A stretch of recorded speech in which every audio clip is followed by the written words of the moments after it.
ৰাজ্যত পুনৰ সংঘটিত হৈছে এক অমানৱীয় ঘটনা, যিটো ঘটনা শুনিলে আপোনাৰো গাৰ নোম শিয়ৰি উঠিব।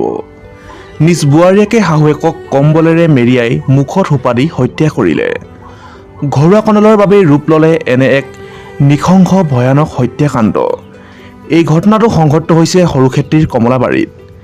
জানিব পৰা অনুসৰি বোৱাৰীয়েকে শাহুৱেক জামেলা ভানুক বহুদিনৰ পৰাই হত্যা কৰাৰ চেষ্টা চলাইছিল, কিন্তু সফল হোৱা নাছিল। কিন্তু যোৱাকালি ৰাতি ঘৰত কোনো নথকাৰ সুযোগ লৈ শাহুৱেকক বিচনাত কম্বলেৰে মেৰিয়াই মুখত সোপা দি হত্যা কৰে বোৱাৰীয়েকে। ইতিমধ্যে আৰক্ষীয়ে বোৱাৰীয়েকক গ্ৰেপ্তাৰ কৰিছে আৰু ঘটনাটো তদন্ত কৰাৰ আৰম্ভ কৰিছে। সঁচাই কি এক নৃশংস ভয়ানক হত্যাকাণ্ড। আপোনালোকেও বোৱাৰীয়েকক কি শাস্তি পাব বিচাৰে কমেণ্ট বক্সত জনাবলৈ নাপাহৰিব আৰু চাই থাকক আছাম মিডিয়া 24।